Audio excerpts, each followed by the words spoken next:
आज हम बात करने वाले हैं सुज़ैन हिल के एक बहुत ही कमाल के नाटक के बारे में। ये कहानी है एक लड़के और एक बूढ़े आदमी की और उनकी एक ऐसी मुलाकात की जो वाकई सब कुछ बदल देती है। तो सवाल ये उठता है कि क्या सच में सिर्फ एक मुलाकात, एक छोटी सी बातचीत किसी इंसान की पूरी दुनिया को पलट सकती है? मतलब क्या कुछ घंटों की बात किसी के जीने का नजरिया हमेशा के लिए बदल सकती है? चलिए इसी सवाल को जहन में रखकर इस कहानी में आगे बढ़ते हैं। तो कहानी शुरू होती है हमारे पहले किरदार डेरी से। डेरी एक 14 साल का लड़का है और वो एक बगीचे में घुसता है। उसे लगता है कि ये जगह बिल्कुल खाली है, सुनसान है, कोई नहीं है वहां। लेकिन देखिए, डेरी सिर्फ कोई जगह नहीं ढूंढ रहा, वो असल में अकेलापन ढूंढ रहा है, तन्हाई।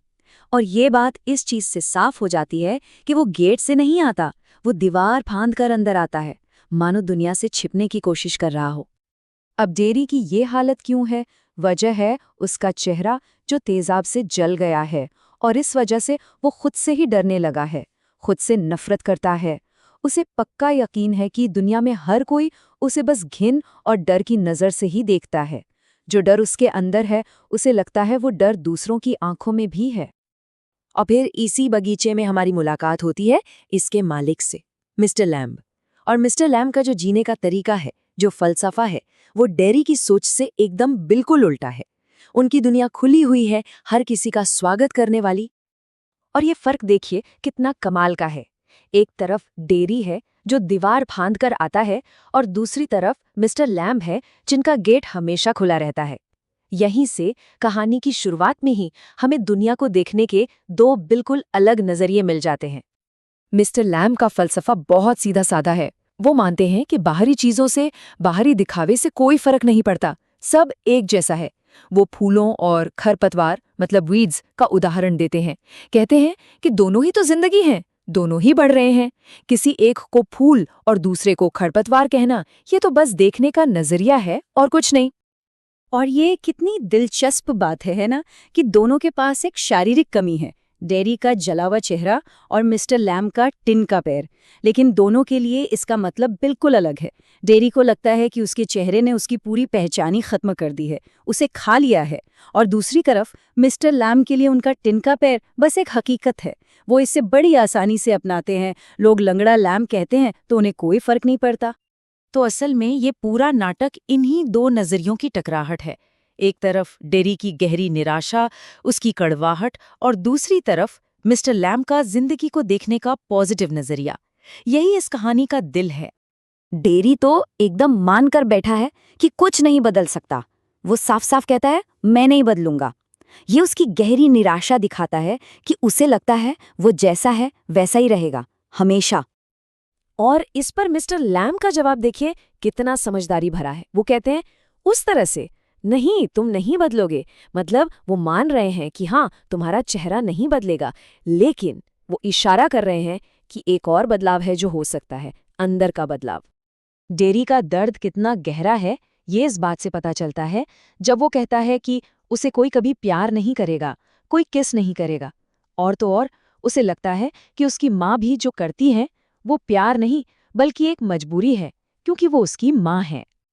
और यहीं पर मिस्टर लैम्ब एक बहुत बड़ा दाव खेलते हैं। वो डेरी की सोच को पूरी तरह घुमा देते हैं। वो कहते हैं, हाँ, पर क्या तुम्हें इस बात की परवाह है कि तुम उन्हें कभी नहीं चूमते? ये एक टर्निंग पॉइंट है। मिस्टर लैम्ब उसे ये सोचने से हटा रहे हैं कि लोग उसके साथ क्या करेंगे और उसे ये सोचने पर मजबूर कर रहे हैं कि वो खुद क्या कर सकता है। एक विक्टिम से एक एक्टिव पार्टिसिपेंट बनने की ओर पहला कदम। मिस्टर लैम्ब कोई लेक्चर नहीं देते, वो बस छोटी छोटी बातें करते हैं, मिसालें देते हैं, जैसे मधुमक्खियां भिन भिनाती नहीं, वो तो गाती हैं, या फिर नफरत करना तेजाब से भी ज्यादा खतरनाक है। वो एक ऐसे आदमी की कहानी सुनाते हैं जो हर खतरे से बचने के लिए कमरे में बंद हो गया और दीवार से तस्वीर गिरने से मर गया। इन छोटी छोटी कहानियों से वो धीरे धीरे डेयरी की बनाई हुई दीवारों को तोड़ रहे हैं। और फिर इस पूरी बातचीत का असर दिखने लगता है। हम उस पल में पहुंचते हैं जहां डेरी शायद अपनी जिंदगी में पहली बार अकेलेपन को छोड़कर किसी से जुड़ने का फैसला करता है। ये बदलाव बहुत तेजी से होता है। पहले वो मानता है, हाँ, मुझे ये जगह अच्छी लगती है। फिर वो एक वादा करता है, चिल्लाकर कहता है, मैं वापस आऊंगा। घर जाकर अपनी माँ के डरों का सामना करता है और आखिर में ये तय करता है कि अगर मैं वहां वापस नहीं गया तो मैं इस दुनिया में फिर कभी कहीं नहीं जाऊंगा। देखिए कैसे एक डरा हुआ लड़का अपने लिए स्टैंड ले रहा है। ये सब सिर्फ एक बातचीत का नतीजा है। और जब डेरी वापस उस बगीचे की तरफ भागता है तो वो चिल्ला रहा होता है, मुझे दुनिया चाहिए, मुझे ये चाहिए। ये उसकी आवाज नहीं, ये उसके अंदर आए बदलाव की गूंज है। अब वो दुनिया से छिपना नहीं, उसे जीना चाहता है। लेकिन कहानी यहाँ खत्म नहीं होती। अब हम इस नाटक के सबसे दुखद, सबसे मार्मिक हिस्से की तरफ बढ़ते हैं, जो हमें वापस उसी बगीचे में ले जाता है। अचानक एक चरमराने की आवाज आती है, एक धमाका, और मिस्टर लैम सीढ़ी से गिर जाते हैं। और फिर खामोशी। सब कुछ बस एक पल में खत्म हो जाता है। और जो बात इसे और भी ज्यादा दुखद बनाती है वो ये है कि डेरी के पहुंचने से ठीक पहले मिस्टर लैम अकेले में सोच रहे होते हैं कि लोग वादा तो करते हैं वापस आने का, पर कोई आता नहीं। उन्हें जरा भी उम्मीद नहीं थी कि डेरी अपना वादा निभाने के लिए वापस आएगा। और फिर डेरी वहां पहुंचता है और उसे मिस्टर लैम्प जमीन पर पड़े हुए मिलते हैं। वो कहता है, मैं वापस आ गया, लंगड़ा लैम्प, मैं आ गया। वादा पूरा हुआ, डेरी बदल गया, लेकिन जिसने उसे बदला वो जा चुका था।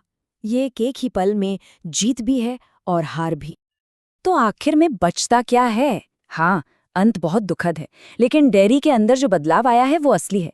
मिस्टर लैम की एक दोपहर की बातचीत ने उसे जिंदगी का सबसे बड़ा सबक सिखा दिया कि असली विकलांगता शरीर में नहीं, मन के अकेलेपन में होती है। और एक वादा, भले ही उसे सुनने वाला कोई न हो, निभाने वाले को हमेशा के लिए बदल सकता है। डेरी की असली यात्रा तो अब शुरू हुई है। तो सवाल ये है कि अब क्या होगा? अब डेरी इस दुनिया को किस नज़र से देखेगा? मिस्टर लैम तो चले गए, पर उनकी बातें, उनकी विरासत डेरी की जिंदगी को आगे कैसे बढ़ाएगी? इसका जवाब ये नाटक हमें नहीं देता। ये हमें और आपको सोचने के लिए छोड़ देता है।